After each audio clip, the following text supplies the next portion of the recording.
pessoal. Estamos no Resenha Cigana na 3ª temporada.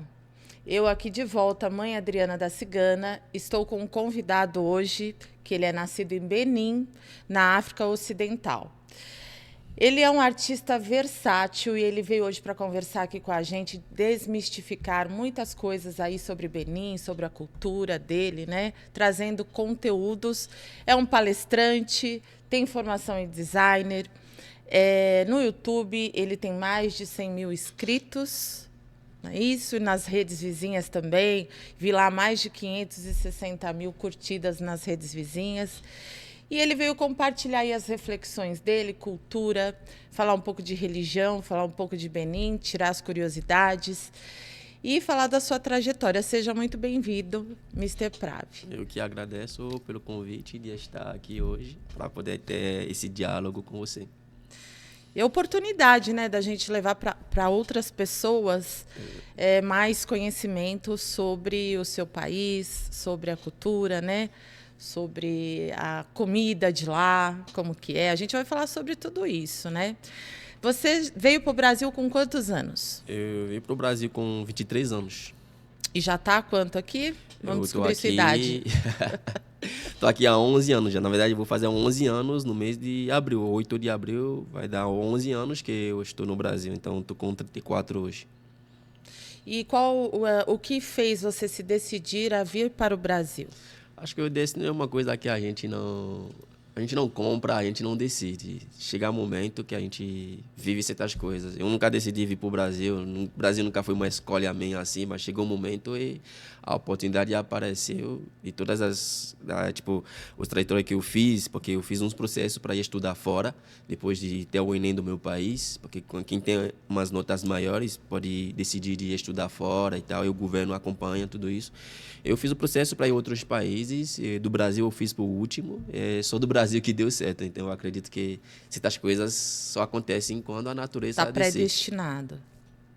E você veio sozinho? Sim, da minha família, sim, mas em questão de amigos, na minha época veio 70 pessoas, só que a gente foi cada um num canto do Brasil. E qual foi o maior desafio que você encontrou aqui, quando você chegou no Brasil? O maior desafio é a integração, né? Porque você sai literalmente de um plano A para um plano B, então é coisa diferente. Por mais que eu vi pessoas parecidas a mim, que são meio brasileiros, como minha cor de pele, preto e tal, a integração, ela foi bem diferente. Foi um choque, o que a gente chama de choque cultural, porque tem coisas que eu sou muito fechado, aqui já é muito aberto, sabe? Então, foi uma diferença muito grande, tipo, uma mudança de temperamentos, assim. Mas, com o tempo, fui me adaptando, porque uma das coisas que os mais velhos sempre ensinam para nós, desde criança lá, é quando você sai da sua zona e vai para outra zona e vê as pessoas andando de cabeça para baixo e pernas para cima, tu tem que andar dessa forma, mas sem esquecer quem você é. Então, foi o que eu fiz para estar aqui hoje. Então, você diria que a sua cultura é um pouco mais reservada do que os brasileiros? Não, um pouco reservada, é muito reservada. Muito reservada. É uma e cultura isso bem fechada. Foi uma das coisas que você sentiu, esse choque? Esse choque foi o primeiro choque cultural. Tanto para mim, tanto para a maioria dos africanos, digo, tipo, não 100%, mas acho que 80%, porque o continente africano foi dividido de 3 formas, vou falar, né? A parte que fala francês, a parte que fala inglês, a parte que fala português. Eu sou já da parte que fala francês, então eu não tinha quase nenhum conhecimento do português, nem da cultura brasileira em si. Eu sei que tem o samba, que é o país de futebol, mas em questão social, assim, eu não sabia de nada. Já quem fala português, pelo menos, já tem um pouco mais de conhecimento do Brasil do que eu. Então, tudo isso faz uma mistura, o combo da choque cultural. Assim, você chega a um país que ninguém te conhece, você conhece também quase ninguém, sabe? Mas você disse que veio com amigos, né? Sim, eu vim com amigos, mas quantos amigos? Cada um foi para um canto. Cada um foi para um canto. Não ficaram morando juntos. Não, quando eu cheguei na minha cidade, fui para João Pessoa. Então, eu fiquei com 8 amigos, tirando quem já morava lá. Só que nesse meio tinha a pessoa de outras nacionalidades. Tinha Certo. pessoas do meu país, lógico, mas tinha também outras personalidades. Tipo, E é difícil aprender o português? o português, digamos que eu já sou uma pessoa que fala várias línguas, não línguas,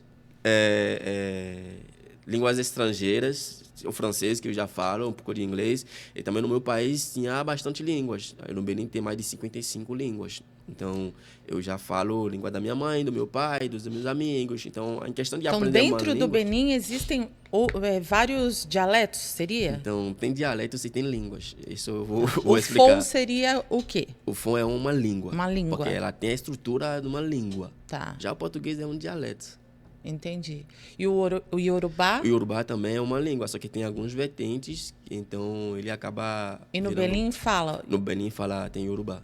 Tá. E você fala também? Yorubá eu não falo muito, mas eu entendo algumas coisas. Porque eu sou de uma etnia que é Mari. Marri. Então, por ter toda essa capacidade de aprender outras línguas, o português foi difícil só na parte da pronunciação, porque a minha fonética ela é bem diferente em pronunciar certas coisas. Então, a dificuldade que eu tive é nessa parte. Mas você fala bem. É porque eu tive aula de fonologia, né? Como eu trabalhei com ator também em alguns momentos, que hoje ainda eu faço Sim. umas coisinhas. Então eu tive aula de fonologia para poder puxar um pouco mais o sotaque e fingir ser Você brasileiro. é modelo também, né? Sim, eu sou Trabalhou em algumas marcas até famosas, como a Samsung, Sim. a Mistel. Eu modelo desde 2016, quando eu estudei na Belas Artes, que eu acabei entrando nessa área, uma coisa que eu nunca imaginei. Mas eu cheguei a trabalhar com várias marcas nacionais e internacionais, Samsung, Amstel, Heineken, tipo Smirnoff. Eu trabalho também com marcas nacionais daqui, tipo Santander, Banco do Brasil, vários outros, para não citar, porque são várias mesmo. Para não esquecer de ninguém, né? Mas são vários. E como foi que tudo isso aconteceu? Assim, você trabalhar para essas marcas, como que foi que isso aconteceu? Você foi lá no Belas Artes e aí alguém te conheceu, te viu, falou, você é o cara para fazer tal comercial ou tal. Você participou de alguma novela, não? Eu participei de uma série, que Uma é Rotas série. de Ódio. Eu participei também de outra série, que é Segunda Chamada, mas como uma figuração especial. Mas do Rota de Ódio eu fui como E você tem vontade de fazer alguma novela brasileira? Se aparecer a oportunidade, nunca se recusa, né? Porque na minha língua de falar muito carne no molho não estraga o molho. Então, se aparecer, tô Tá pronto. certo. Mas essa questão de me encontrar com a moda foi, tipo, uma coisa surreal, assim. Porque desde minha infância, eu sou uma pessoa muito tímido, assim, sabe? Quando eu chego num lugar, eu não falo, só observo, só fico quieto na minha. E quando eu cheguei no Brasil, isso foi piorando, porque eu não conhecia ninguém assim, porque... quando eu chego num ambiente, primeiramente, eu tento entender com quem eu tô primeiro. Então, eu pego o tempo para analisar as pessoas, para saber, pô, com essa pessoa eu consigo andar, com essa acho que é melhor não andar. Então, isso fez com que eu sou um cara muito tímido. E quando eu fui estudar na Belas Artes, a pessoa sempre me olhava, nossa, ele é alto, ele é preto, você tem altura, acho que você vai super, tipo, dar certo na moda e tal. Eu falei, pô, gente, eu não gosto dessas coisas, eu sou cara tímido, eu era bem magrinho. Hoje eu tô fechado, mas continuo magro. Então, tipo, teve duas amigas, tipo, que hoje são super amiga minha, que eu sempre, tipo, falo delas quando for falar da minha história, como eu entrei nessa vida de modelo, tipo, eu sempre falo delas, a Natália e a Farica. Tipo, elas me encontraram e falaram, pô, cara, você tem altura, mas você não quer... Tipo, você é nosso modelo, porque quem tem um trabalho para fazer. Eu falei, pô, eu não sou modelo, não sei. Mas você é alto, você é bonito, consegue dar super certo. Foi aí que você começou a ingressar. Nem aí, porque eu, tipo, dei umas fora nela várias vezes. Falo, tá bom, você não vai ser nosso modelo, mas pelo menos vamos pegar seu contato, a gente virar amigos. Então, elas ficaram atrás de mim, dias atrás de dias, sempre mandando, tem certeza Até que te não quer? convencer. Tem certeza que não quer fazer? Um dia eu falei, tá bom, vamos fazer. Eu fui, fiz, deu super certo, eu postei, as pessoas curtiram e assim começaram para me chamar. Entendi. Você vem de quantos irmãos? 4.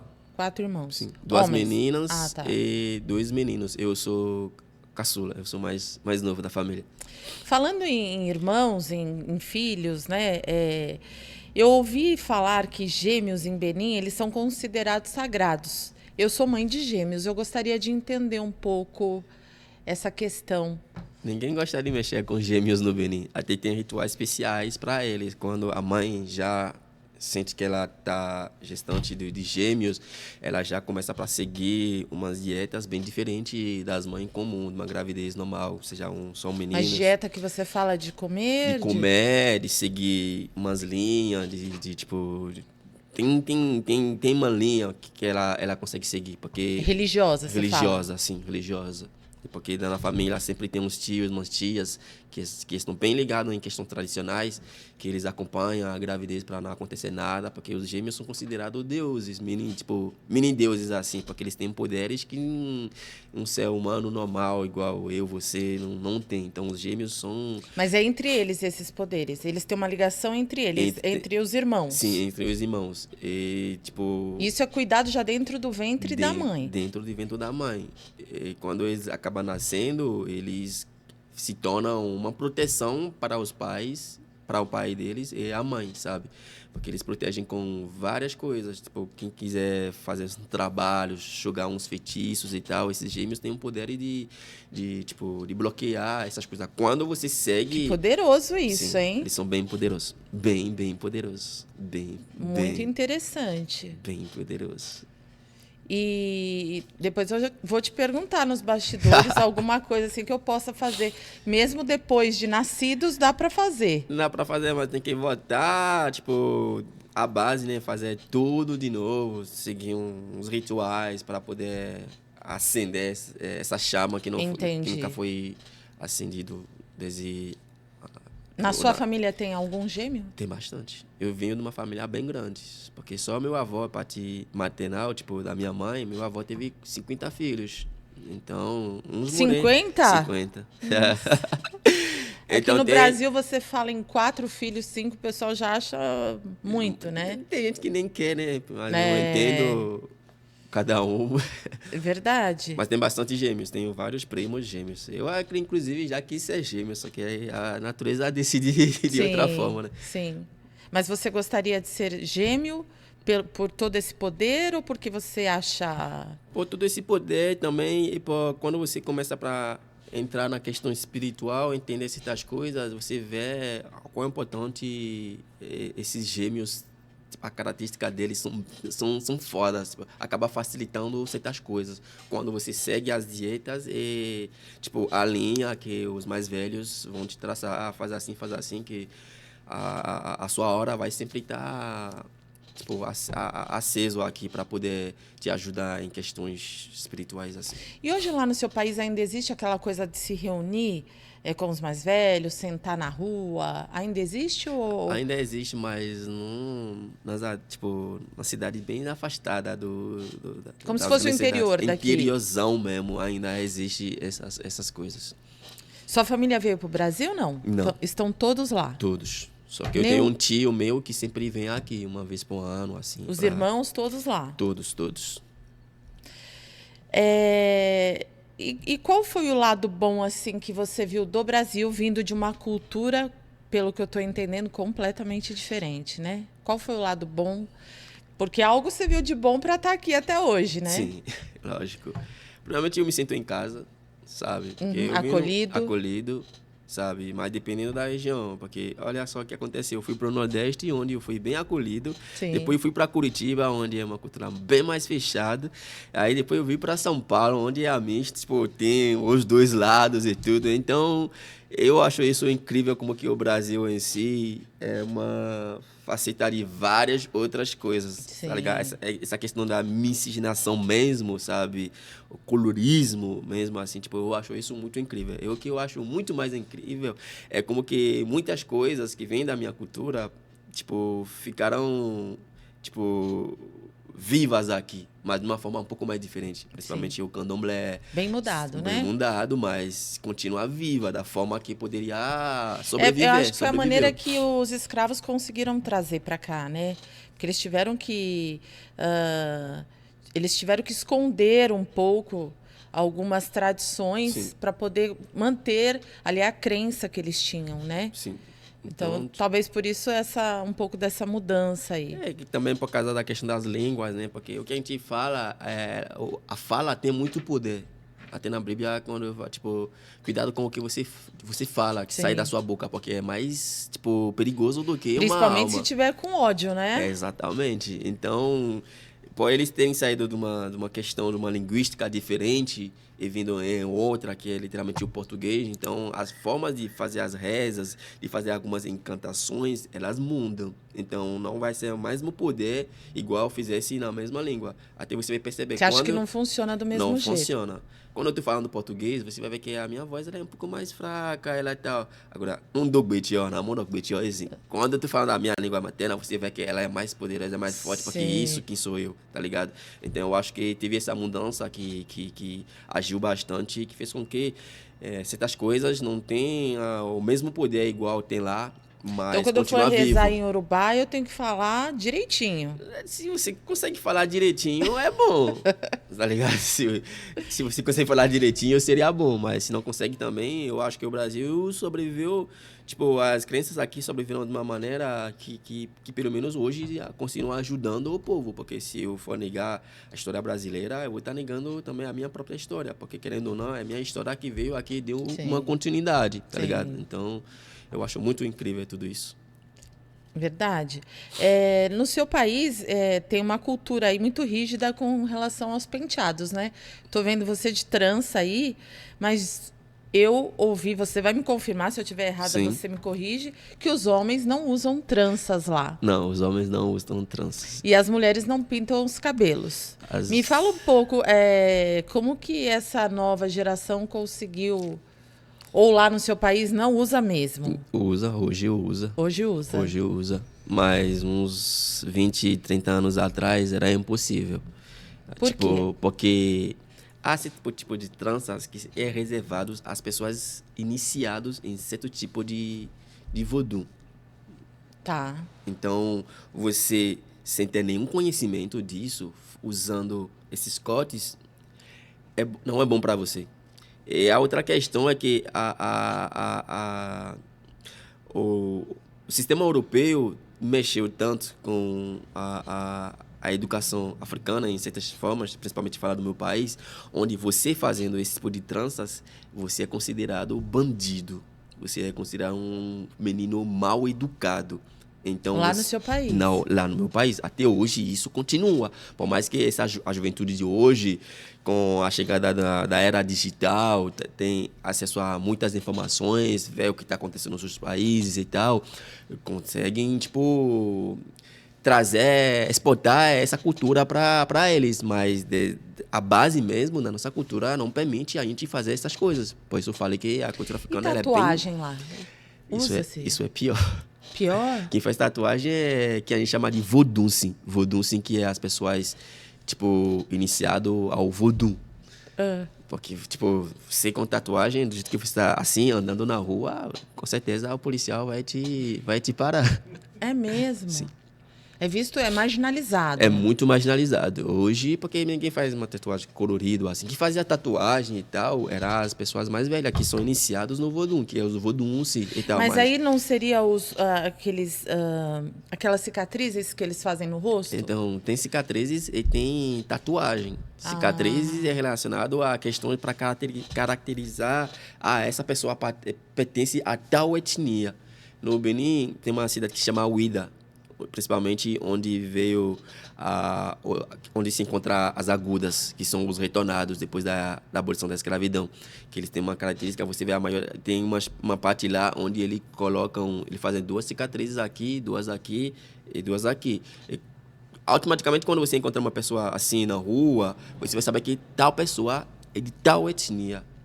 Tá. Tem os nordistas, tipo, que moram no norte, a maioria são muçulmanos, tem tipo, povo lá, que ele faz a cicatriz, tipo, bem umas linhas finas no rosto inteiro. Quando você vê isso, você fala, pô, esse cara... Automaticamente a gente se identificava dessa forma. Mas tem outras que é literalmente tatuagem.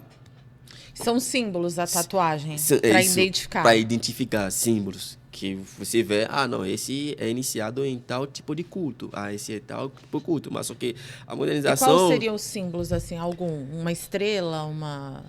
Eu não consigo dizer uma coisa que eu não entendo muito, Tá, porque a coisa que eu não sou iniciado, então será um falta de respeito eu falar sem entender, porque você precisa ser iniciado para poder entender. entender. Mas quando você vê, automaticamente você sabe que essa pessoa é iniciada em alguma coisa. Basta você ir procurar fundo para poder entender, porque o que faz a força da minha cultura é que tem muitas coisas que continuam em segredos, porque o É segredo, ótimo isso, né? porque é o segredo que dá medo. Aham. É o segredo que faz a pessoa, tem alguma coisa aqui que eu preciso entender, tá ligado? E isso te faz emergir, num conhecimento profundo, primeiramente de você mesmo, antes de descobrir outras coisas. Então, E eu ouvi dizer que, assim, ninguém mexe com quem é de Benin, né? não. Se falar, se tiver um inimigo, por exemplo, e falar, olha, vou falar lá com o meu amigo de Benin para fazer uma magia para você. Todo mundo fica Isso, com medo. isso é uma brincadeira que a maioria dos outros povos do continente sempre fazem, que conhecem muito bem o Benin, sua força espiritual. Falar, pô, mano, o amigo do meu amigo, o pai dele é beninense. Então, Não é? automaticamente a pessoa fala, oh, não. Então, tem muitas brincadeiras que o povo faz assim, porque realmente é verdade. Com o beninense não se brinca em questão espiritual. É sério, não se brinca. Achei muito interessante você dizer que muitas coisas são em segredo, é só para realmente quem é iniciado, Sim. é só para realmente quem vivenciou aquilo, né? Porque hoje com a digitalização, as pessoas acabam mostrando o que quer e nem sempre a gente sabe se aquilo realmente tem um fundamento, se é verdade. Então, quando vem vamos chamar assim, quando vem de berço ali, né, de vó, de raiz, aí é uma coisa que até se cria um respeito maior, né? Muito maior. Então, por isso que eu acredito que as pessoas ficam, ó, não mexe ali, porque ali a gente não sabe onde está mexendo, né? Exatamente.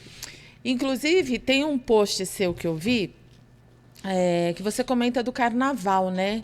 Que teve muitas referências africanas e que elas foram feitas de uma forma não tão correta. Você poderia compartilhar um pouco com a gente essa sua visão africana em contraposição com o Brasil? Eu consigo, sim. Realmente, aqui sempre rola carnaval, né? O Brasil é o país do carnaval. Por mais que essa cultura veio da raiz africana e tal, o Brasil sempre muda as coisas de uma forma que supera todos os outros. É isso que eu gosto desse país, assim. Mas realmente eu ouvi acho que não sei se foi 2 anos atrás, no ano passado, não me lembro muito mais, mas realmente eu cheguei a comentar sobre isso, que teve umas representações de algumas etnias africanas, até do Benin também, que foram feitas de uma maneira um pouco mais, diferente, mas eu entendi que eles queriam realmente, trazer essa cultura para o povo conhecer, para dar mais valor, porque a gente sabe como que é a história do preto aqui no Brasil, que muitas coisas não são valorizadas, só são valorizados quando é o branco que faz. E justamente quem fez essas coisas, porque pelo que eu pesquisei, eu entendi que foi atrás das informações e tudo, foram algumas pessoas meio brancas assim. Então eu acredito que o que me choca mais é hoje a presença de vários africanos aqui no Brasil, qualquer for o país, há bastante. Então, para poder você caracterizar a cultura de alguém de uma tal forma, basta você se aproximar um pouco mais dessas pessoas. Então, você acha que teria que ser um nativo, por exemplo? Eu acho que poderia ser um nativo para poder ajudar a construção disso, para passar uma imagem, uma mensagem bem mais clara, igual a mídia fala da África de uma forma que convém só a eles.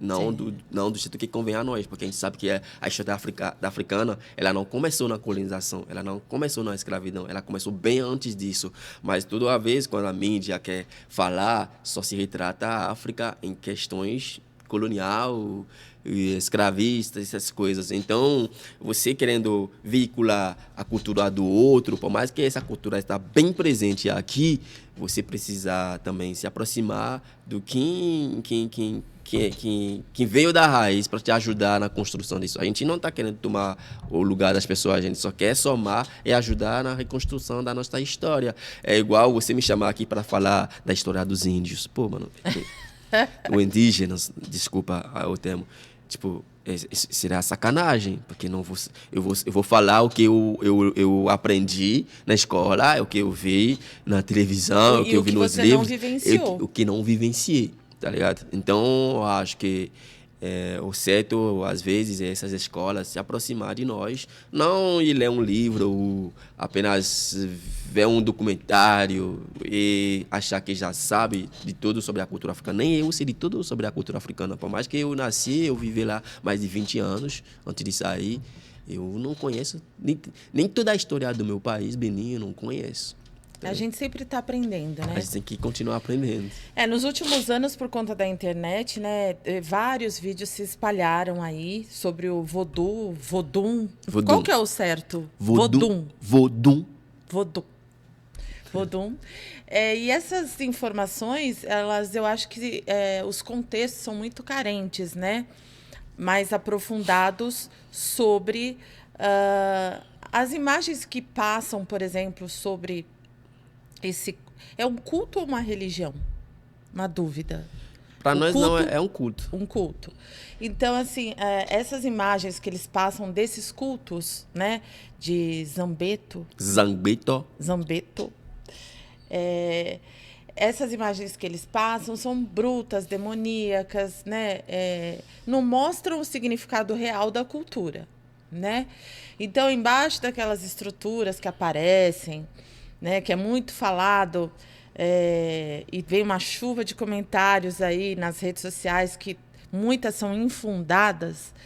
Então, falando um pouco dessas práticas aí ancestrais, né, que as pessoas julgam que são malignas, eu gostaria que você colocasse um pouco aí, contasse sobre mais esse culto que vocês fazem para a gente, para desmistificar um pouco essa coisa de demonizar, né, o que tem ali. Porque eu vejo como um culto ancestral, né, um culto com espíritos e tal. Mas ninguém melhor do que você para explicar aqui melhor. Como se fala mesmo? Zambeto. Como se explica, é o guardião da noite. Uhum. É um espírito noturno que ajuda a proteger o povo contra os bandidos, os feiticeiros de maldoso e tal. É como se considerado um policial noturno, sabe? Então, o Zambeto, ele seria como se fosse um guardião. Um guardião. Guardião noturno. Tá. Existe imagem dele? Não? É um mistério. É um mistério, tá. A energia pura da vida, porque essa vida tem muitas energias. Todos nós vibramos. Porque a gente vê, por exemplo, nos orixás, tem lá o Oxóssi, a Oxum, né? Existem as imagens para simbolizar essa divindade, né? Por isso que eu estou perguntando. O símbolo dele mesmo é aquela palha que é meio quadrado em cima e embaixo, é meio oval, assim. Isso é a representação mesmo dele. Só que hoje as pessoas realmente fazem mau uso desses cultos, porque muitos sabem que quando postar vai trazer dúvidas, as pessoas vão comentar, então vai ganhar like, vai ganhar curtida, vai monetizar sua página, mas as pessoas não entendem a fundo o princípio real disso. Por que os Mas demonizando isso, você acha que as pessoas olham mais? Por isso que... Porque até filmes, você vê filme lá de Vodum que acho que qualquer coisa que veio é só pro mal, pelo que você entende. É só pro mal. Qualquer coisa que veio da cultura africana é demonizado. Não há essa coisa que veio da cultura africana que a pessoa fala, isso é do diabo. O que é africano depende aos olhos de quem vê, né? Então, eu não vejo dessa maneira. Porque você foi atrás da informação. Você foi atrás do mistério. E hoje entende e sabe o quão isso é importante para você. Mas quem não vai atrás e que colocar a crença, literalmente, vou ser sincero, a crença somente de Deus, acha que isso que é do diabo. Quem criou a vida foi Deus. Quem criou todas essas coisas foi Deus. Ele se apresenta para cada um de nós de uma forma diferente. Você vai no país asiático, é o Buda. Sim. Você vai em outros lugares. Então, por que demonizar literalmente tudo que vem da África? Se a gente sabe que a África é o berço da humanidade, gente. Então, essas pessoas usam essas imagens, pegam de outras pessoas e falam porque só querem ganhar like sem ter um fundamento profundo sobre o que é. Zangueitão não é diabólico. O que é diabólico é o ser humano em si. Ele sempre falou isso. Quem vai para a igreja, tanto que cultua os orixás, não é o orixá que faz o mal, é o ser humano que faz o mal. Quem mata, na igreja, né? quem mata em nome de Deus é o ser humano. Deus não desce e mata outro. O Zangueitão não desce e vai matar outro. É o que você pede que você faz, tá ligado? Então, tipo, o povo precisa aprender, vai na raiz. Nem precisa ir para a raiz, mas se aproximar de quem entende e aprender um pouco mais. Eu acho que vai mudar um pouco a visão. Porque as pessoas têm dúvida, se realmente lá embaixo tem uma pessoa. E se tiver, o que tem? É um culto. Sim. Se tiver, o que tem? É a energia pura. Tá ligado? Mas quando você não entende, não dá fundamentos, tipo, não afirma fundamentos que você não entende, mas que só que você criou na sua mente, ou você ouviu dos outros, só porque é demônio, tipo, é uma coisa do demônio, então para você também é demônio, vai atrás. Quando vai você estava no seu país, você participava constantemente desses cultos? Sim. E como que você faz aqui no Brasil? Você sente falta disso? Quanto tempo você não vai para o seu país? Desde que eu cheguei aqui, eu nunca mais voltei para casa. Nunca mais voltou? Não. E como que você faz para sentir essa energia de novo, para você estar mais perto? Porque é algo que você traz ali da sua infância, né? Para você ter essa conexão. Eu tenho meu tio, que é hoje meu guia espiritual, que eu falei, que um tio meu sempre vem aqui, que sempre vem aqui e que me ajuda nessa conexão. Eu estou aqui, mas no mesmo tempo eu estou no Benin todo o tempo, porque eu sou de lá, é o sangue que, tipo, corre nas minhas veias. Mas não é a mesma coisa de estar lá, né? Não, realmente não é a mesma coisa, mas, tipo, quando você vem de uma família carregada de questões, tipo, e práticas religiosas bem mais profundas, assim, não precisa estar lá para poder fazer certas coisas. Você faz o seu ritual, então, sozinho? Sozinho aqui, com o acompanhamento do meu tio, mas quando é mais profundo e tal, aí ele vem pessoalmente e a gente faz. Porque, querendo ou não, eu sou beninense e eu vou morar em beninense. Por mais que eu estou no Brasil há muito tempo, eu continuo sendo filho do Benin. E, tipo, tem famílias... É como a gente fala, para nós não é uma religião, é uma prática cultural ancestral. Então, tem gente que vai para a igreja, como eu já fui para a igreja aqui. Batista, católica, pentecostal, tudo que você não pode imaginar. Você foi conhecer? Eu fui conhecer. Eu nasci numa família católica. Eu fui coroinha católica. Na igreja. Eu cresci lá, eu participei de missas, um monte de coisa, sabe? Só que isso nunca impediu para eu seguir o caminho dos meus ancestros, que é uma questão espiritual que é importante. É como se diz. Você se identifica, gosta? Eu gosto. Não é que eu gosto, sou eu. Isso sou eu. Sim. Tirando isso, porque antes da chegada da colonização, a gente já tinha essas crenças. A gente vivia baseado nisso. A gente acredita em Deus. Porque se você vai no Babalaô, vou usar esse termo, mais foda do Benin, ele vai te falar... A primeira coisa que falar é respeitar a Deus. Porque quem criou todas essas coisas é o Todo-Poderoso, é o Deus. A gente tem crença, a gente acredita nele. Agora, se você quer seguir um caminho só, se dedicar ao espiritualismo, aí isso já é outra questão. Mas no Benin tem essa opção. Você pode ir para a igreja de manhã, naquela missa de 8 horas, e à noite está lá pedindo bênção para os seus deuses, porque não há muita diferença. É como eu falei, quem faz o mal é o ser humano, é o coração do ser humano que vai atrás da maldade, tá ligado? Porque a energia pura, não, ele te oferece o que você quer, tá ligado? Então, tipo, para mim é importante continuar seguindo essas práticas, porque isso faz de mim quem eu sou. Sabe? Quem eu fui, quem eu sou e quem eu vou ser, sabe? Tipo, deixar isso para trás, de jeito nenhum não pode acontecer. É como se estivesse deixando suas raízes, né? Exatamente. Lá o governo, ele na capital de Benin, Sim. tem o governo impulsiona, né, os turistas com os cultos lá dos voduns, Sim. né? E ele faz isso até uma forma de engajamento nas comunidades, tal. Mas o culto que é feito para os turistas é uma outra curiosidade que eu fiquei. E os cultos que são feitos nas comunidades, igual você disse, bem mais distante, é muito diferente? Não, Não? não. É porque há grau de cultos. Tem cultos abertos a todo mundo e tem cultos só abertos para quem realmente é iniciado e entende do que está acontecendo lá.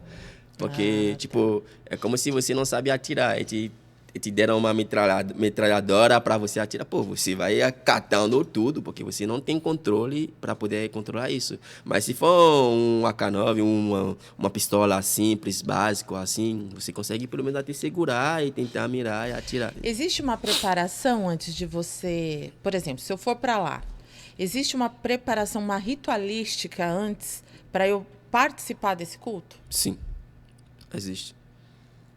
Tem que se purificar, talvez, é isso? Sim, o que é para fazer é porque cada um de nós vibra uma frequência diferente um do outro. Sim. Então, o ritual que eu vou fazer talvez não seja o mesmo para você, tá ligado? Aham. Mas lá... Eu sempre falo isso, Mas- que não se usa o mesmo ritual de Não. uma pessoa para outra. O que eu odeio é as pessoas dando receitas nas redes sociais. De, pega tal árvore e faz tal coisa que vai dar. Gente, a Ótimo gente isso, não é a perfeito. mesma coisa. A mesma receita que eu vou usar, você pode usar e vai piorar a sua vida em questão espiritual. Então, você tem que entender qual é a sua linha. E a pessoa tem que fazer seguindo a frequência que você vibra. Depois as Perfeito. pessoas vão fazer trabalho, depois falar, não deu certo. Pô, você foi copiar uma coisa que não tem nada a ver com você, Nossa, gente. perfeito. Eu penso exatamente. Como- Mas sim, você precisa fazer um ritual, porque os cultos são diferentes. Tem cultos reservados só a quem é iniciado e que tem que estar lá para poder fazer. Tem cultos que são reservados a todo mundo, aberto, porque isso é considerado um culto meio aberto e você vai normal, participa e tudo. Agora, se você tem a intenção de seguir essa linha, de entender um pouco mais, vão te preparar a outros rituais para você começar a cultuar ou a frequentar esses cultos quando está na hora de fazer. Ok? E eles são representados como as forças da natureza também? Que tem vários, né? Sim, tem vários. Fala alguns, assim. Tipo, dos Vodum. É. Tem Saquatá, tem Ogum, tem Dan, tem Kenesim, tem Tolegba. E cada um desses é representado por uma força da natureza, Sim, uma seria? força da natureza. Igual o de vocês aqui, só a questão é que vocês falam de orixá, porque já é Sim. uma linhagem em Yorubá. Sim. E o nosso já é outra linhagem. A gente não fala de orixá, a gente fala de Vodum. Então, tipo, é isso que é a melhor E diferença. cada vodum desses nomes que você deu é para uma... Por exemplo, é para prosperidade? Esse é o da guerra, da batalha, do trabalho? Também é assim. Sim. Entendi. E como que... você sabe como que surgiu essa adoração aos espíritos, aos ancestrais? Eu sei que veio dos seus avós, tataravós, mas como que surgiu essa crença, assim? Até hoje ainda existem essas forças na natureza. Só que o ser humano é tão contaminado, tão viciado, tão corrupto, que essas energias a gente não consegue enxergar elas assim. Tipo, porque antigamente os mais velhos respeitavam as regras da vida. Porque é isso que é o voodoo. O voodoo é o quê? É a hierarquia, é o respeito, sabe? Um sempre vai vir antes de dois, tá ligado? É seguir a regra, a linhagem. Sempre terá o líder. Sempre terá o líder. Então, antigamente, os mais velhos, eles tinham essa força de respeitar as coisas da natureza. Eles tinham essa coragem, essa vontade de conhecer. Mano, Deus criou tudo, então como que eu consigo usar as coisas, tá ligado? Então, os mais velhos, antigamente, eles iam na natureza, eles não faziam as coisas que a gente faz hoje. Eles tinham tempo, eles respeitavam cada tempo, cada momento para fazer as coisas. Então, isso faz com que eles conseguem falar com a natureza, eles conseguem destravar mas hoje o existe mistério. muita ansiedade, né? Acho que isso atrapalhou também bastante, essa conexão com o divino. Por conta da ansiedade, você manda uma mensagem hoje, você já quer receber aquilo na hora, de pronto. É porque a gente perdeu a paciência. E os antigos não, os antigos tinham aquela paciência de esperar o sol nascer, não é o momento. Não é o momento, tem que ver a posição da lua. A pessoa faz uma magia hoje, né? A gente que é do axé, ela faz uma magia hoje, amanhã ela já quer o resultado. O imediato. O imediato né? não acontece. Mas não me ligou, não aconteceu. E as coisas, tudo tem o seu tempo, né? Até Deus tem um tempo. Deus esperou 90 e pouco anos para dar um filho para Abraão. Então, por que não ele sabe da Bíblia. Por que não esperar? É isso que eu falei, tipo... Eu fui da igreja. Eu ainda sou, mas eu não esqueço meus antepassados, não. E nos rituais de vocês usam a questão dos sacrifícios também, né? Sim. E as pessoas, tem muitas pessoas que ainda têm essa repulsa aqui no Brasil. Lá deve ser comum no seu país. Tem aquela repulsa na questão, tem uma aversão na questão da sacralização, né? Porque eu acho isso um pouco incoerente, até falando aqui do meu país, das pessoas, incoerente porque todo mundo coloca a carne na mesa, né? Todo mundo come a carne e de animais que foram sacrificados em condições muito longe do respeito que nós que somos do axé, a gente tem ali um respeito com aquele animal, né? Então, e a gente sabe que essa sacralização é feita, pelo menos eu penso, e pelo que, como você disse, eu fui buscar entender. A gente oferece aquilo para ter um equilíbrio com os espíritos, né? Lá vocês veem isso dessa mesma maneira? Qual a visão do sacrifício na sua religião? O sacrifício é igual você ir para a igreja católica e pedir pro padre fazer o batismo para você. Ele vai usar água santa, né?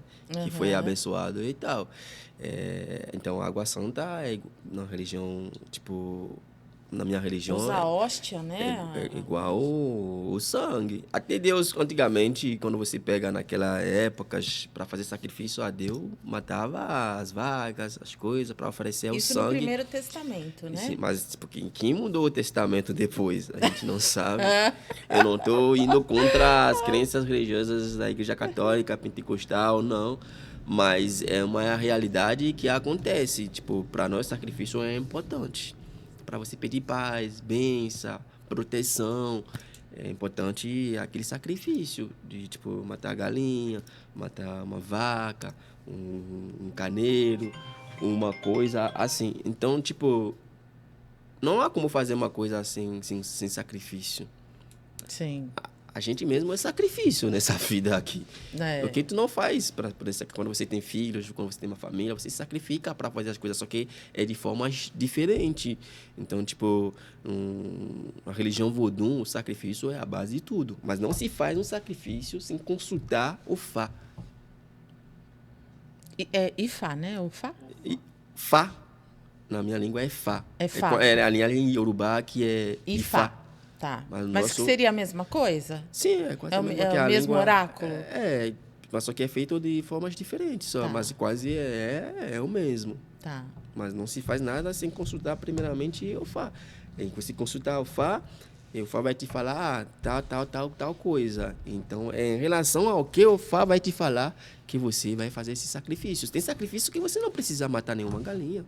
Só passa no corpo e solta. Só passa no corpo, ou tipo, acende uma vela, ou vai em tal floresta, o mato, pega tal árvore, tal folha, junta, toma banho 11 da, tipo, meia-noite, numa estrada. Então, não se faz um sacrifício sempre sem procurar a saber o que está acontecendo. Se não era como se jogar água pro chão, ou jogar água pro chão assim, tipo, em vão. Entendeu? Mr. Pravi, teve um documentário que eu vi, uma cena que me chamou muita atenção, que eles colocam um rapaz dentro de um buraco, né? E ateia fogo. E depois o rapaz sai dali Aquilo lá seria para quê? Para purificar a pessoa? É as demonstrações misteriosas da vida. O mistério. Isso que é o mistério. Isso é a energia. Isso é o poder de se Em terra, iniciar. né? Eles jogam terra em É, cima. tudo. Acho que eu morria só de Só de medo. só de medo, só de pensar que eu vou entrar ali. Isso que é o poder. Porque, às vezes, quando você tem poder, você precisa demonstrar que você tem força lá. Porque isso faz parte do Vodun. Você tem aquela força, você tem aquele mistério, você consegue fazer aquela coisa. Só que se você não é iniciado, se você não entende os procedimentos, se você tentando, você morre na hora. Porque isso é a curiosidade. Por isso eu falo, a curiosidade matou o gato, sei lá o quê. E só entra homem? Porque os dois que eu vi era só homem. Então, é isso que a sociedade Mulher sempre não mostra.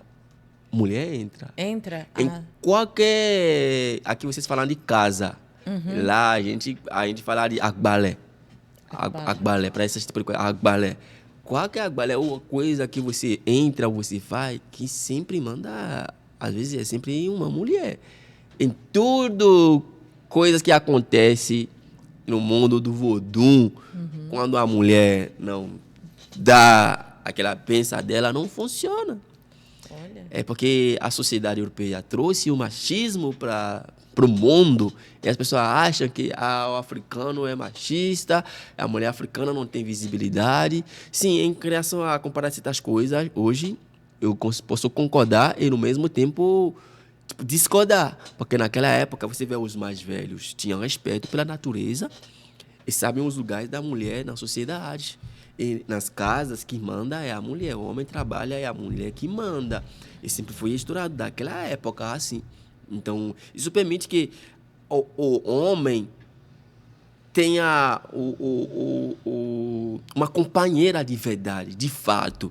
Eu não vou dizer que hoje em dia isso ainda continua igual era antes, porque tudo mudou, como você falou. Hoje você entrar no relacionamento, já que funciona amanhã, é uma construção, é um caminho. É uma coisa que é interessante, antigamente os mais velhos nunca dormiam na mesma casa igual as mulheres, porque sabe que o poder da mulher é diferente, principalmente quando ela está no tempo de menstruação, que é uma outra energia muito, muito poderosa. Porque toda coisa que ela pode falar, fazer, pode se destruir, nem precisar fazer nenhum sacrifício e tal. Só que naquela época... Olha, já tô aprendendo uns feitiços aqui. Só que naquela época as mulheres, como ela tinha entendimento sobre as coisas, ela conseguiam ter aquele poder. E os homens respeitavam isso. Você casa, e você tem o seu quarto, a mulher tem seu quarto. Vocês só dormem no mesmo quarto quando vocês querem dar aquele prazer, sensação de casal e tudo. Mas cada um continua no seu... E você hoje, você pensa assim também? Eu penso. Você teria um relacionamento assim? Lógico. Cada um dormindo no seu quarto? Sim. Se tiver uma casa e tudo, vai ser construído dessa forma.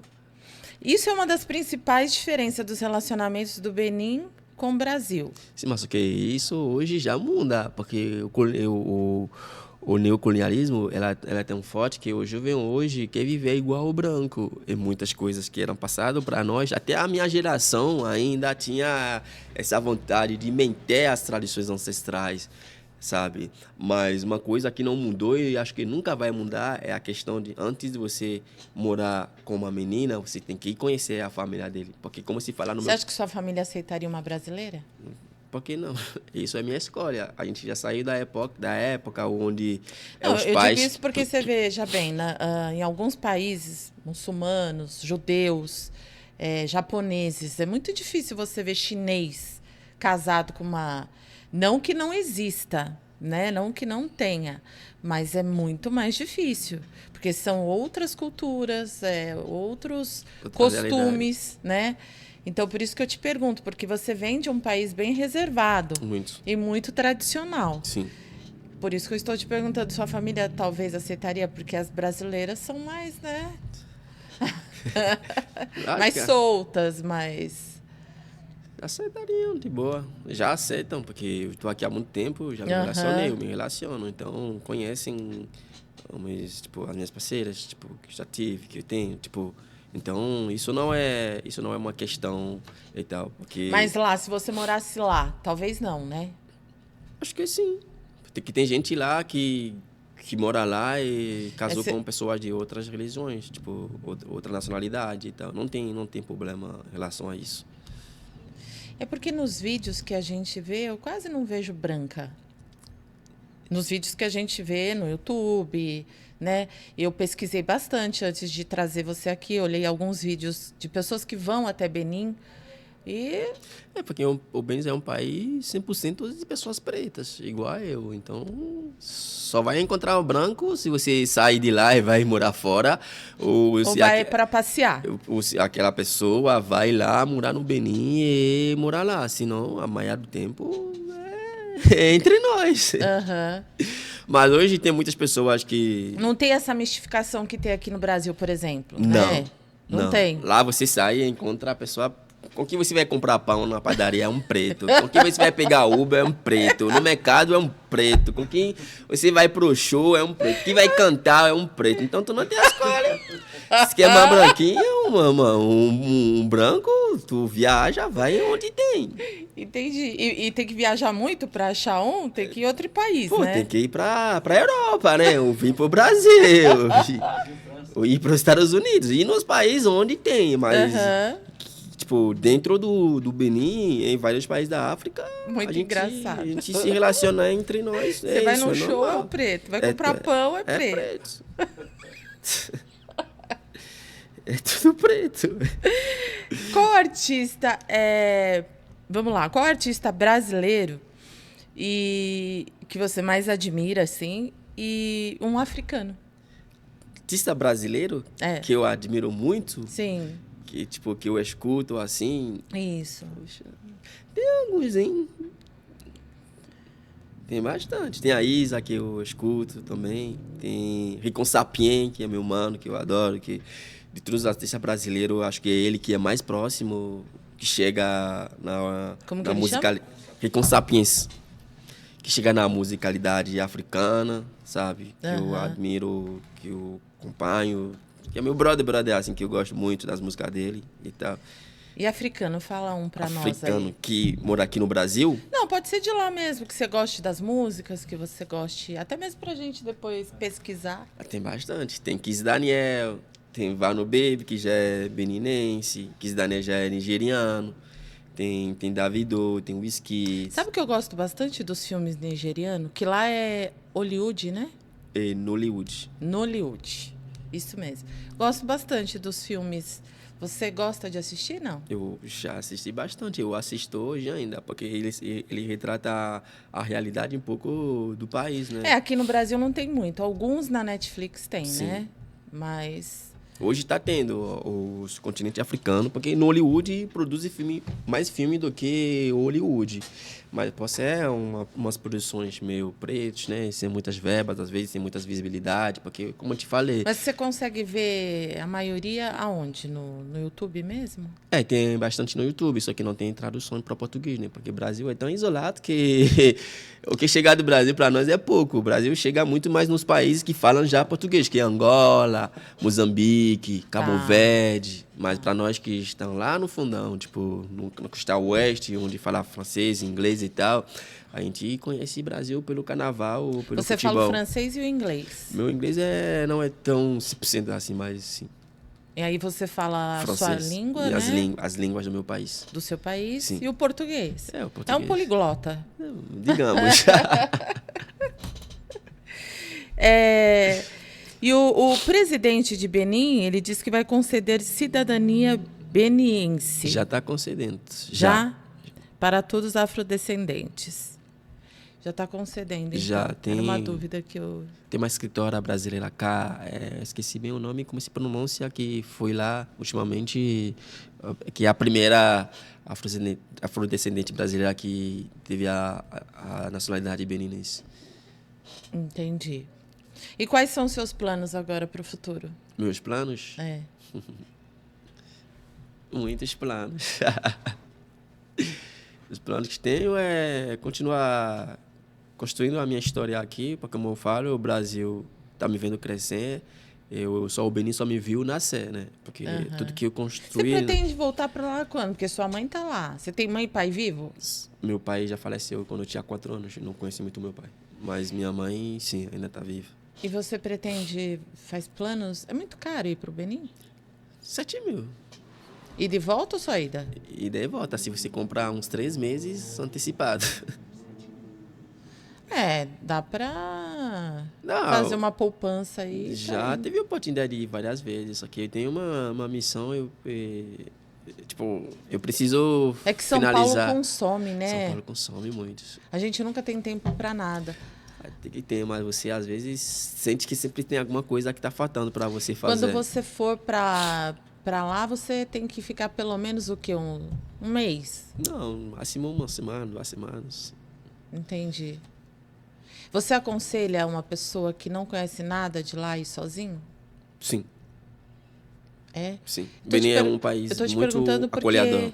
Eu tenho amigos, né, que são da Nigéria e que falam que às vezes tem sequestro. Nigéria é perigoso. Até para quem é da Nigéria.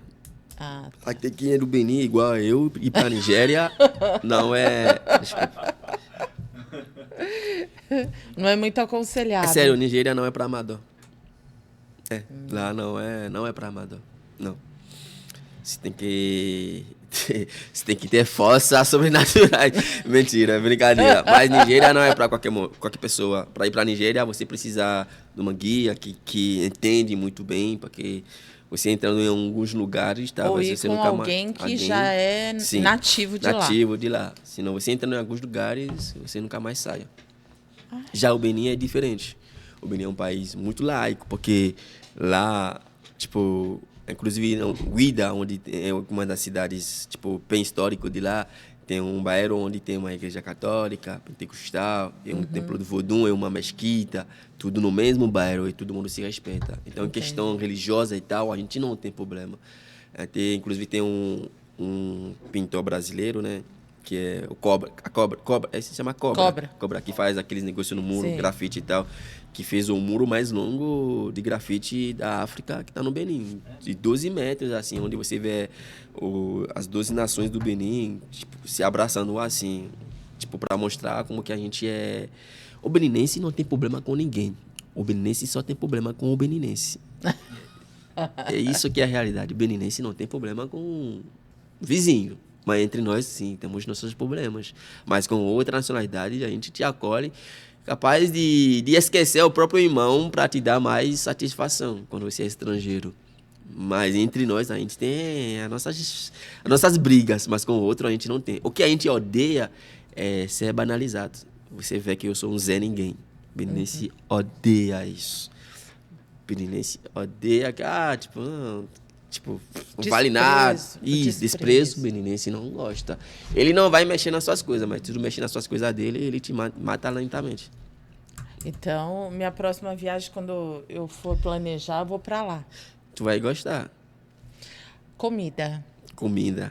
A coisa que eu sinto mais saudade, falta. A comida, não das pessoas. As pessoas vêm, vão entrar, outro vai. Tirando onde a gente nasce. Mas você cozinha aqui? Consegue cozinhar aqui? Até hoje eu como cozinho. Lá? O que muda é os temperos, né? Porque a gente não tem restaurante, né, africano aqui? Tem uma aí da minha irmã que abriu recentemente lá na Vila Guilhermina, Esperança Guilhermina. Tipo, bem perto, 3 minutos do metrô, onde elas fazem bastante comida da costa oeste, não principalmente do Benin, mas da costa oeste do continente. Porque a costa oeste do continente... Você vai me passar o endereço, que eu quero ir lá. Eu vou te passar. A costa oeste do continente, a gente tem muitas coisas em comum, em questões, tipo, meio linguística e culinária. Tipo, Benin, Togo, Benin, Nigéria, a gente tem umas línguas em comum e muitas comidas, principalmente comida, é quase o mesmo, só que... É apimentada? Muito. É muita pimenta. É? Sim. Você só coloca pimenta se quer, porque quando você é estrangeiro, as pessoas vão te perguntar, você quer pimenta? Não vão botar pimenta assim, você não pedir, porque você pode se queimar fácil, porque essa pimenta é bem perigosa. Mas para quem já está habituado, né? Para quem nasceu lá, habituado, desde criança, eu começo a comer. E lá tem muito molho, né? Molho para tudo. Molho para tudo. Isso foi uma das coisas que me chocou muito quando eu cheguei aqui, é tudo seco. Desculpa, mas comida de vocês... Aí a pessoa, você pergunta, a pessoa fala, mas tem mistura. Hoje pode ser frango, amanhã pode ser calabresa, pode ser carne assada e tal. Batata frita. Batata frita, mas para nós tem que ter molho, para molhar Tem que molhar o arroz, tem que molhar tudo. Come com a mão? Principalmente. E por que o garfo, a faca, não? Porque com a mão você sente mais o sabor da comida. Você come até hoje com a mão? Ixi. Se deixar, pra pessoa não ficar me olhando no restaurante que eu como com garfo, senão bota a mão lá, lava bem, né? E bota, é saboroso, é o prazer, você tem contato direto, tipo, com a comida. O sabor é diferente do que você colocar ele no garfo. Tem a mão certa para comer? Tipo, O mais, tipo, indicado é a mão esquerda. Não, direita. Direita. Sim, porque o beninense, em tudo para ele é espiritual. Isso é a verdade. Para nós não existe o azar. Tudo acontece porque é um motivo. Uhum. Então, tipo, você usando a mão esquerda, tipo, talvez num casamento, comendo seu marido com a mão esquerda, se tem uma mais velha lá, vai te xingar. Vai tirar a comida do meio de você, porque vai dizer que tu vai matar seu marido, sabe? Tipo, que a mão esquerda, ela tem mais poder do que a mão direita. Eu não vou entrar em detalhe, porque isso é uma questão espiritual. Sim, sim. Mas essa mão aqui, o que ela faz, essa não faz. Muito bem. Eu vou pedir para você... Nossa, tem um monte de coisa, acho que eu vou ter que te trazer de novo aqui. Isso, sempre tem um monte de coisa. Fica mais interessante quase no final, porque ainda tem um monte de coisa para falar, mas isso é a realidade, tipo... Sim. Eu vou pedir para você deixar os seus contatos, né, para as pessoas que estão nos assistindo e como que pode entrar nas suas redes sociais, deixar suas redes sociais e falar um pouquinho mais do seu trabalho. Fica à vontade aí. Eu sei queria que você é tímido, né? Eu sou tímido. Eu queria primeiramente agradecer a você por me convidar a vir aqui. Eu que agradeço. Porque é sempre bom ter esses encontros para nós nativos do continente africano, possamos contar a verdadeira história das nossas culturas, por mais que o europeu escreveu a história da forma que eles querem, não é assim. Então precisamos contar nossas próprias narrativas. Eu acredito que hoje eu estou aqui no Brasil, talvez seja uma das minhas missões na vida, porque eu nunca esperei vir para o Brasil. Foi o último lugar eu imaginei ir estudar, morar. Foi qual primeiro... lugar você queria ter ido, que você escolheu lá? Eu fiz processo para a França e para o Japão. Por causa da tecnologia em Japão e a França, porque já falo francês, a integração ia ser muito mais fácil. Sim. E é isso. E a sua missão era aqui no Brasil? A missão era aqui no Brasil. Então, trazer conhecimento para nós. É sempre bom estar nesses lugares, né, podcast para falar, entender. A gente sabe que é muita coisa para a gente falar, mas nunca vai dar tempo de falar, porque senão a gente vai passar uma eternidade. Sim. Porque sempre tem um detalhe que entra em outro, vai entrando outro, em profundidade. Mas as minhas redes sociais são... Hoje tem o YouTube também, que é Mr. Prave. Eu estou bem mais presente também no Instagram, que é Mr_Prave.